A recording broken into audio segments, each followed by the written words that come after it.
All right, friends. Now we're going to read a story called Tyler's Trip to the Library. How many of you have ever been to a library? Now, if you come to school and come to the building, you go to our school library, but we also have a Carroll library that's kind of across the street from us diagonally. And so it's not too far from us. And when we're not in COVID, we can go to the library and do the things that Tyler is going to do in our story. So hopefully, before very long, the library can open back up and we can do these same things as Tyler. But for now, let's see about Tyler visiting the library. A few words that we're going to talk about. One is information. And if we're looking for information, we're looking about facts. We just talked about that on our chart. That facts are things that are real. They tell about the dinosaurs, or they tell about whatever you're looking for. Silent means no noise. It's like super, super quiet. And we're going to find out why. Headphones, you guys know what headphones are, don't ya? Or we have ear pods now that we put in sometimes instead of the big headphones. And that means we can listen to stories or we can listen to music without everybody else hearing it. And last is a guardian. Sometimes you'll hear a parent or guardian. A guardian would be someone that would help you, and you might live with them instead of your parents. Sometimes that happens. Or it's somebody that helps to take care of you. And you're going to see in a little bit why that word is in our story. So, here we go on a trip to the library with Tyler and his dad. Tyler was poking around behind a pile of old clothes in his closet. Can you picture that happening in your head? Maybe you do that sometimes. You're in your messy closet and you're way underneath trying to find something. That's what he was doing. He knew there must be a dinosaur somewhere in his house. When he climbed out from under his sweatshirts, there was a dust ball on the end of his nose. Tyler, his dad laughed, "What are you doing?" "I'm looking for a dinosaur," he said. "In my art class, my teacher said there are places where we can find out about dinosaurs. Then someone spilled a jar of red paint, and with all the mess, she never told us where. I think dinosaurs could be hiding anywhere." "I'll bet your teacher was going to say you can find out about dinosaurs by reading about them. A good book can make lots of things come alive.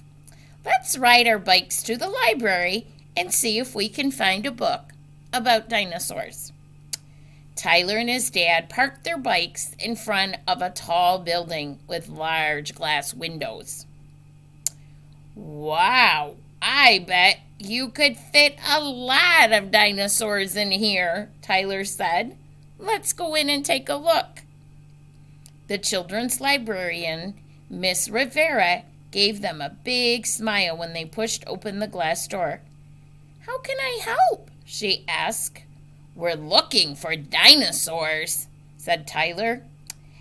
"And you will find them here," Miss Rivera laughed. "Follow me." Miss Rivera led them to a large desk where a man was working on a computer. "This is Mr. Peters," she said. "He sits at our information desk, and he can find almost anything you want to know." Tyler looked up at the sign on the desk. Does that say dinosaurs? He said. No, said Mr. Peters. The sign says silence. Libraries are for reading and studying, you know? So, please talk in a quiet voice. Okay, whispered Tyler. Is there a book that makes dinosaurs come alive? Now, does he really mean that dinosaurs are going to come alive? What that means is that it makes them seem more real. Like you can picture what's happening when you're learning about the dinosaur. That's what he's talking about, make it come alive. We have dozens of dinosaur books, answered Mr. Peters. First, I'll show you and your dad how to use our computer to print out a list of them. So they were being good helpers, weren't they? In a very few minutes, Tyler was holding a list of titles in all the dinosaur books that the library owned. So they had printed out a list of all the titles of all the different books that the library had. The list even showed which books were on the shelf and which were checked out. Next, Mr. Peters and Miss Rivera led them to a big room with bright yellow walls and a cherry red carpet. Wow, can you picture that? Bright yellow walls and red carpet. Everywhere Tyler looked, he found something interesting.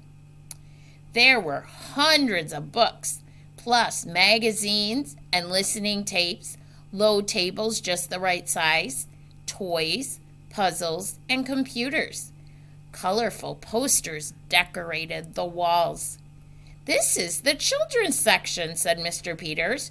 You can find all of your favorite books here. And Carroll Library also has a children's section, and the Carroll Library section for children is downstairs. And the last time I was there, they had pretty amazing things there. He took a book from the shelf. Here's a pop-out book about a dinosaur. Okay, Dad, teased Tyler. Watch out, it's going to jump out of the book. That one might not, said Mr. Peters, but during story hour, Miss Rivera makes this one jump. Mr. Peter pulled a fuzzy green dinosaur puppet from the basket of stuffed animals. This is Drew Dinosaur, laughed Miss Rivera. He comes out on Saturdays to say hi to the children who come to story hour. He listens to the book I read, and sometimes he sings and dances too. Sounds like fun, said Tyler softly, but these are not real dinosaurs. I want to know about real ones. I want to find out how big they were, what they ate, and how long their tails were, and which ones were friendly and... Whoa, said Miss Rivera. You want to know facts, or things that are true about dinosaurs. We have a special section for books like that. It's called the non-fiction section. So fiction books are not true. They're made up, they're make-believe. And non-fiction books are true books. They're books that have facts in them. She led Tyler and his dad to more rows of shelves along a wall. Tyler looked at the list of books on the computer printout Mr. Peter had given them. His dad showed him the word dinosaur at the top. Then he and Miss Rivera helped Tyler find several of the books listed on the printout. Now let's look in the magazine section. You might find an article with good pictures about dinosaurs in a science magazine. Or you can go to the listening station and use the headphones to listen to someone reading a dinosaur book on tape or CD. As they watched, Tyler tried on the headphones. His eyes were like saucers. Wow, he said. I'm listening to what it would sound like if a dinosaur was walking nearby. It sounds like thunder.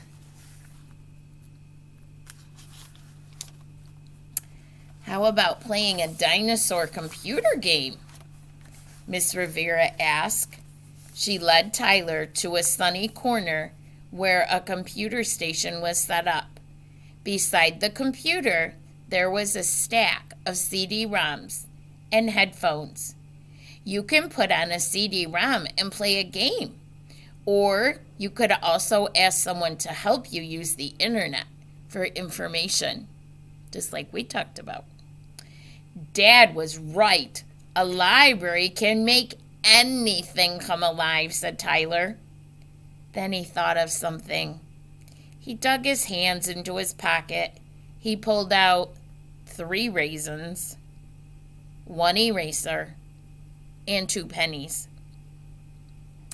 I guess it costs a lot of money to use the library, he said sadly.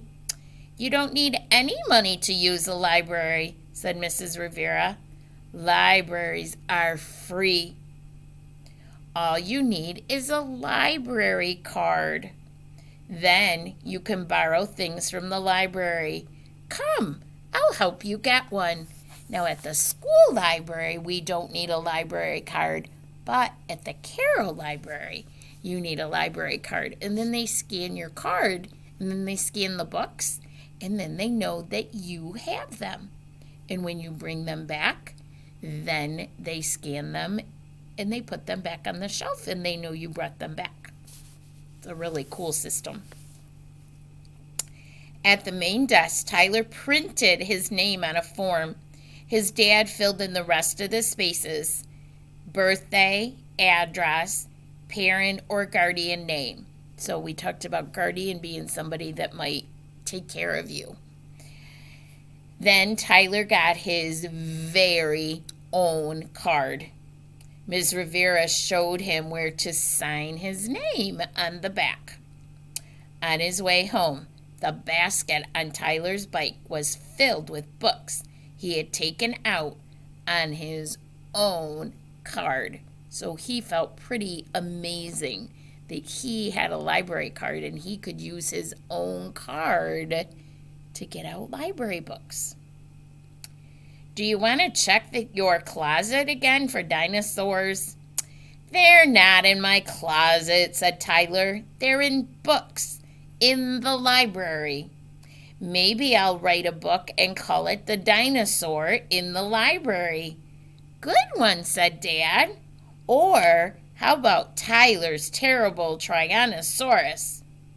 Sometimes, Dad, said Tyler, you have the best ideas. I was thinking he could write about the dinosaur hiding in the closet. What would you write if you could write a dinosaur story? Maybe you'll decide you would like to do that. If you do, make sure you share it with your teacher. I will be right back.